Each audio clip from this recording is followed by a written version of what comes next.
그래야 오늘 토요 아침 시사빅교회 기도의 본문 말씀은 시편 39편에 있는 말씀입니다. 다윗의 시인데 1절에 보니까 내가 말하기를 나의 행위를 조심하여 내 혀로 범죄하지 아니하리니 악인이 내 앞에 있을 때에 내가 내 입에 죄가를 먹이리라 하였도다. 아, 다윗이 지금 이 시편 가운데서 큰 아, 고난 가운데 있습니다. 무슨 일인지는 모르지만 다윗이 큰 잘못을 해서 하나님께 징계를 받고 있는 그런 상황입니다. 10절에 보니까 주의 징벌을 나에게서 옮기소서. 주의 손이 치심으로 내가 실망하였나이다. 하나님께서 징계하셔서 큰 고난을 당하고 있고 13절에도 주는 나를 용서하사 내가 떠나 없어지기 전에 나의 건강을 회복하소서. 나를 용서해 달라고 하면서 이 모든 어려움들 가운데 있는 것은 하나님이 징계 가운데 있다는 것입니다. 그런데 다윗이 이런 징계 가운데 질병 가운데 빠져 있고 또 여러 가지 상황이 어려운 상황 가운데 있는데 원수들이 그것을 보면서 직접 자기 앞에서는 이야기를 안 하지만 그냥 뒤에 돌아가서 수군거리면서 다윗이 꼴 좋다. 뭐 하나님의 마음에 합한 사람, 하나님이 사랑하는 사람, 뭐 이렇게 하면서 뭐 찬양하고 춤추면서 언약궤를 가져오고 이렇게 뭐 요란하게 하나님 자랑을 하더니 저 꼴 좀 봐라. 아, 몸은 병들어 가지고 누워 있고 상황들은 다 뭐 엉망이 되어져 가고 있고 그러면서 고소하다고 이렇게 주변에 있는 사람들이 이제 조롱을 하는 그런 이야기가 있는 것이고 그런 이야기를 들을 때 마음이 얼마나 그 고통스럽겠습니까? 힘이 들 때 누군가 와서 진심으로, 진실된 마음으로 위로해주고, 스포트를 해주고, 이래도 고난을 견딜 수 있을까 말까 한데, 주변에서 막 뒷말을 하면서 비난하고, 고소하다, 이렇게 말하는 사람들을 볼 때, 마음이 그 사람들에게 찾아가가지고 그냥, 어, 어, 그 억울함을 토로하면서, 두고 오자. 뭐 이렇게 말할 수도 있고 이렇게 할 텐데 오히려 다윗은 그런 실수를 범하지 않게 됩니다. 내 혀로 범죄하지 아니하려고 내 입에 재갈을 먹여가지고 입에서는 막 그냥 이 고약한 놈들, 이 괘씸한 놈들, 내가 너를 어떻게 지금까지 돌봐줬는데 이렇게 나를 배신하고 내가 어려울 때 나를 이렇게 어, 뒷말할 수 있느냐 이런 말을 하면서 그 말이 그냥 목구멍까지 다 올라왔는데 입에 딱 재갈을 짐승을 강제로 제압하기 위해서 재갈을 딱 먹혀놓고 있는 것처럼 재갈을 딱 먹여가지고 입에서 말이 나오지 않게 그렇게 하고 있는 모습을 보게 됩니다. 그리고 나서는 이제 이 모든 근심은 그렇게 말을 하지 않으니까 내 속이 뜨거워서 작은 소리로 엎조릴 때에 불이 붙으니 나의 혀로 말하기를 하고 그는 사람에게 토해내는 것이 아니라 하나님께 토해내는 모습을 보게 됩니다. 제가 자주 말했지만 어려운 상황을 당할 때 우리가 막 소리를 막 지르고 열을 내어 가지고 막 고함을 치고 이렇게 하면 고혈압이 생기게 되고 그렇다고 아무 말도 하지 않고 내 속에 그냥 담아두면 속이 썩죠. 그래서 위장이 다 상하게 되고 이게 우리 인간의 딜레마죠. 참으면 그냥 소화가 되면 되는데 소화가 안 되고 속을 태우게 되고 소리를 지르면 또 고혈압이 생겨가지고 또 다른 질병이 생기게 돼가지고 소리를 지르지도 못하고 참지도 못하는 게 인간의 딜레마죠. 그래서 깊은 트라우마가 생깁니다. 말을 하지 않고 있으면 깊은 트라우마가 생겨가지고 주로 암 환자들은 거의 많은 경우에 7년 전에 큰 충격을 받는 사건이 일어났다고 합니다. 그 큰 충격을 받는 사건이 일어나고 난 이후부터 이제 몸에 그 면역력이 조금 약해진 부분을 틈을 타서 돌아다니는 이 암세포들이 조금씩 커져가지고 그게 나중에 7년 지나고 나면 암으로 드러난다. 뭐 그런 말을 많이 하기도 하지요. 그래서 쌓아놓을 수도 없습니다. 그런데 우리 신자들은 좋은 게 있죠. 사람들에게 말을 하면 관계가 더 악화되어질 뿐이니까 그것을 가지고 하나님 앞에 토해내면 됩니다. 우리의 원통함, 억울함을 가지고 하나님 앞에 다 토해내면 하늘에 주시는 위로와 평강이 있기 때문에 마음에 쌓아두는 것이 아니라 밖으로 토해내지도 않았는데도 내 마음에 평강을 가지고 있어서 트라우마로 남지 않게 된다는 것입니다. 그러니까 기도하고 토해낼 수 있는 그 대상이 없다는 것. 그것이 큰 불행이라고 할 수가 있죠. 신자들은 어려워도 기도할 수 있으니까 그렇게 살아남을 수 있게 된다는 것입니다. 뭐 어제는 저 서수남이라고는 가수 있죠. 근데 지금은 뭐 나이가 많이 들었죠. 70대, 80대를 바라보고 있는 그분인데 그분이 이제 뭐 잠깐 자기 고백을 하는 이야기를 들어보니까 옛날에 한 3, 40년 전에 정말 그 곽규석 프로듀서, 곽규석이라는 그 옛날에 프라이보이 뭐 하는 그 사람 있죠. 그 사람이 안색이 너무 안 좋으니까 너 왜 그래? 하니까 이제 가정이 뭐 엉망이다.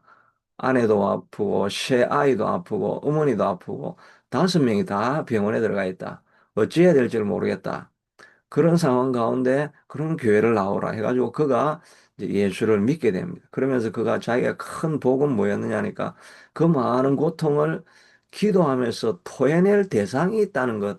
그것이 자기에는 큰 위로였다는 것입니다. 그전까지는 이 참담한 상황을 뭐라고 해야 될지 뭐 할 말이 없고 어디 하소연할 데도 없고 그 고통이었는데 이제 하나님을 알게 되니까 그냥 자기가 뭐 있는 모든 그이 답답한 심정들을 하나님 앞에 눈물로 다 토해내니까 그게 위로가 되어지고 소망이 되어지고 힘이 되어지니까 그 상황을 버티고 이겨나갈 수 있어서 정말 자기 인생의 최대 행운은 바로 예수님을 알고 믿게 된 것이다. 그렇게 고백하는 것을 들어봤는데 우리의 좋은 점은 어려움이 있고 환란이 있을 때 하나님 앞에 토해낼 수가 있다는 것이지요. 그래서 그러나 이 다윗은 이런 토해내는 가운데 그가 깨달은 것은 이 억울함, 원통함을 가지고 다른 단원시에 보면 다윗이 하나님의 저 원수의 이빨을 그냥 가루로 만들어 버리시고 막 턱을 날려 버리시고 그 며느리는 과부가 되고 뭐 이렇게 저주하는 시를 많이 단언하는 시를 이렇게 적었던 부분인데, 여기에 대해 단언은 하나님 앞에 원수를 갚아달라는 그런 단언이 아니라 한 발짝 더 물러가서 보면서, 이런, 환란이 당하고 어려움을 당하는 것, 이것도 그냥 잠시 지나가는 일들 뿐이다라고 생각을 하면서 자기 자신을 또 돌아보기도 합니다. 어, 그래서 그는 고백할 여호와의 나의 종말과 연함이 어떠한지를 알게 하사 내가 나의 연약함을 알게 하소서. 주께서 나의 날을 한 뼘 길이만큼 되게 하시며 나의 인생이 주 앞에 없는 것 같사오니 사람이 더 서 있는데도 진실로 허사뿐이다.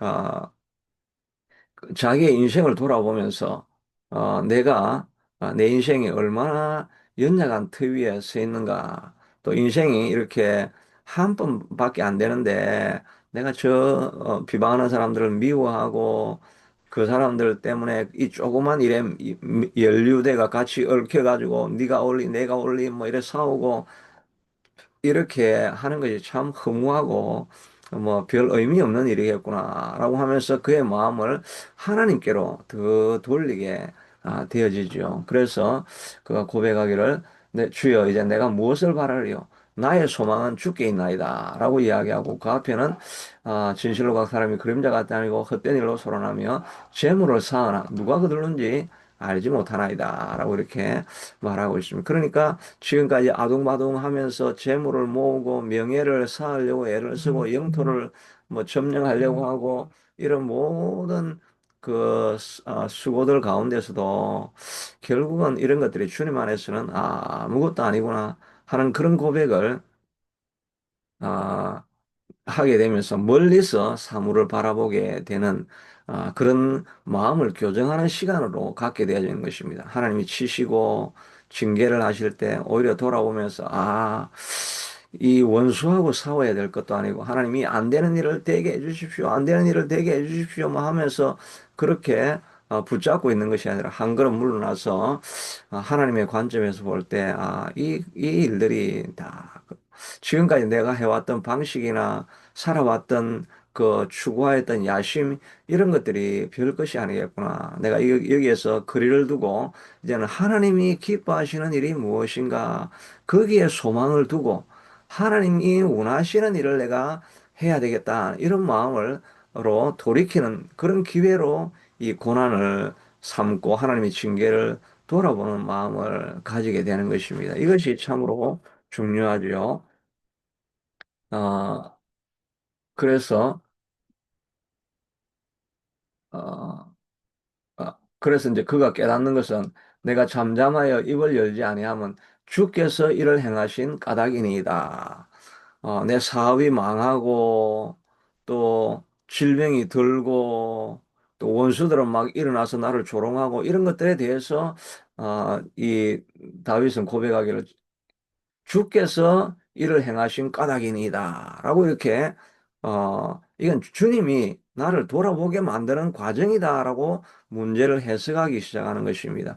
자녀에게 질병이 생기고, 자녀가 집을 나가고, 부부 싸움이 일어나고, 또 비즈니스가 뭐 완전히 나락으로 떨어지고, 이런 것들을 보면서, 하나님 이걸 좀 어떻게 고쳐주십시오. 어떻게 뭐 해주십시오. 하나님, 내가 이기게 해주십시오. 막 이렇게 하는 것이 아니라, 하나님 앞에서 이거는 하나님이 나를 돌아보라고 하시는 일이구나 하는 것으로 자기가 해석을 하게 된다는 것입니다. 뭐 그 한국의 김양재 목사님이라고 하는 그 가정을 주로 가정 문제를 많이 다루고 계시는 그 목사님 계시죠. 그래서 늘 그분이 하시는 이야기 결혼의 목적은 행복이 아니라 거룩이다라고 하는 거죠. 그래서 이 남편이 바람이 나고 또 뭐 자녀가 속을 썩이고 이렇게 하면 이 남편이 원수, 아들이 그냥 골칫덩이 이렇게 생각하는 것이 아니라 이것은 결혼의 목적이 또 가정의 목적이 행복이 아니라 거룩이기 때문에 이런 사건이 일어난 것은 내가 남편을 미워해야 될 것이 아니라 남편을 저런 행위를 통해 가지고 나를 돌아보라고 하나님께서 주신 사건이다라고 생각하면서 내가 하나님 앞에 거룩하지 못했던 것, 내가 남편을 온전하게 섬기지 못했던 것, 이런 것들을 바라보는 그런 계기로 삼아야 된다. 이렇게 말을 많이 하죠. 우리는 사람을 바라보면 이 미운 원수하고 이혼해야 되겠다. 이 자녀를 바라보면서 속을 썩이고 자녀 때문에 내 인생이 돌아가는 것이 없다. 이렇게 하는 것이 아니라 이 자녀의 이런 어려움들을 통해 가지고 하나님이 내게 하고 싶은 말씀이 되시구나. 내가 거룩하지 못해서 그렇으니까 내가 거룩한 것으로 향해서 나아가야 되겠구나. 이렇게 이해를 하라고 하는 것입니다.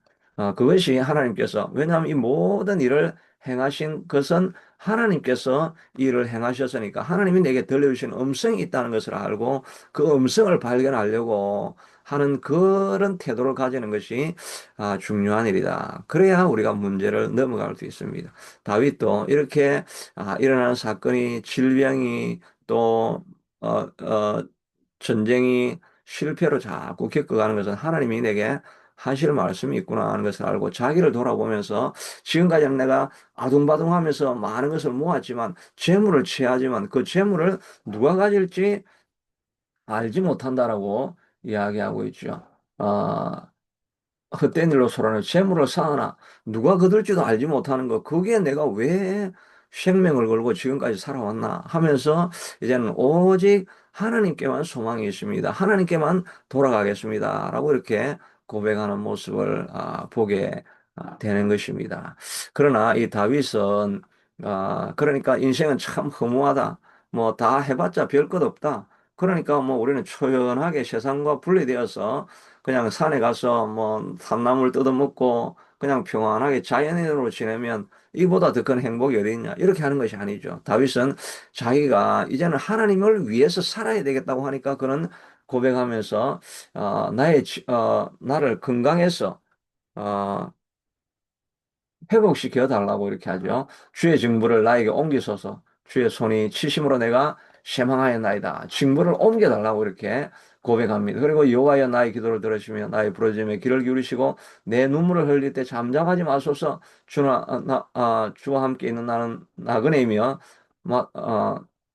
주는 나를 용서하사 내가 떠나 없어지기 전에 나의 건강을 회복하소서라고 이야기합니다. 그냥 뭐, 초연해가지고 나는 이대로 사람 살다가 뭐, 그냥 지나가야지 이제 세상에 연루하지 않을란다. 이렇게 하는 것이 아니라 하나님 나를 건강을 회복시켜 주시고, 나를 이 징계를 떠나가게 해주시고, 나를 다시 한번 일으켜 주시면, 이제는 주의 나라를 위해서 사는 백성이 되겠습니다는 그 마음을 가지고 하나님의 나라를 회복시켜 달라고 다윗은 기도하고 있습니다. 때로는 우리에게 어려운 일이 찾아오고 참담한 일이 찾아오고 원수 같은 사람들이 나를 조롱하고 독설스러운 말로 내 심장을 찌르고 이러할 때 우리가 사람을 바라보거나 환경을 바라보는 것이 아니라 하나님께 나아가서 이 모든 일을 하나님께서 나를 교정하기 위해서 하는 것입니다. 라고 이렇게 고백하는 것, 신명기 8장에 있는 것처럼 하나님께서 이 광야의 길을 걷게 하신 것은 너를 시험하사 너를 낮추시며 내가 계명을 지키는지 안 지키는지 알려 하심이라.